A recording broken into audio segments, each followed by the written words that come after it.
এই রফিক মাস্টার সাহেব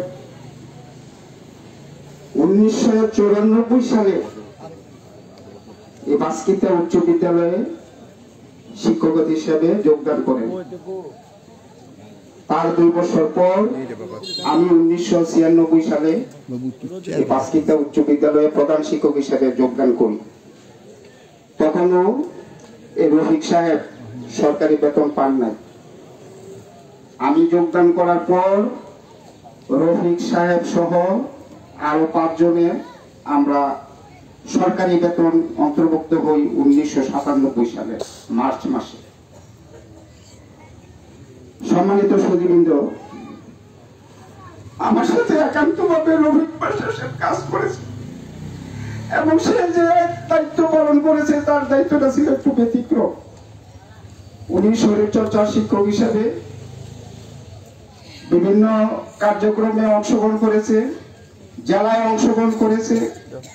তার নেতৃত্বে এই বাস্কিতা উচ্চ বিদ্যালয় ক্রীড়া অনুষ্ঠানে জেলা পর্যায়ে চ্যাম্পিয়ন হয়েছে। সে সকল ছাত্র বায়াচরের আমানুল্লাহ এবং আব্দুল বাহমান ভুইয়া এই জেলার পুরস্কার পেয়ে রফিক সাহেব অত্যন্ত খুশি হয়েছিলেন যে জেলাতে বাস্কিতা উচ্চ বিদ্যালয়ে পুরস্কার পাবে, এটা কোনোদিন চিন্তা করতে পারি নাই। তিনি অক্লান্ত পরিশ্রম করেছেন। আমি তার জন্য সকলের কাছে দোয়া চাই, আপনারা দয়া করে তাকে মাফ করে দিবেন, তাকে যেন আল্লাহ জান্নাতবাসী করে এই দোয়া চাই।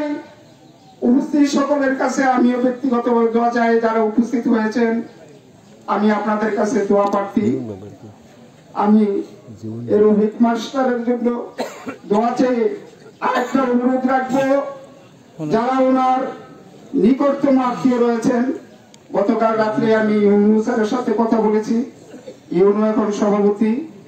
উনি বলেছেন জরুরি ভিত্তিতে ওনার জন্য একটা রেজুলেশন করতে হবে, কারণ তার সকল কাগজপত্র প্রসিডিং এর জন্য যথেষ্ট সময় লাগবে। আমি যারা নিকট আত্মীয় রয়েছেন তাদের কাছে বিনীত অনুরোধ করব, এই রেজুলেশন করতে হলে আমাকে যে কাগজ 2টা পাইতে হবে, ডেথ সার্টিফিকেট চেয়ারম্যানের এবং হসপিটালের। আমি বিনীতভাবে অনুরোধ করব আমি যাতে জরুরি ভিত্তিতে এই 2টা কাগজ পাই। সকলকে ধন্যবাদ জানিয়ে আমি আবার আপনাদের সকলকে সালাম দিয়ে আমি আমার বক্তব্য এখানে শেষ করছি। আসসালামু আলাইকুম।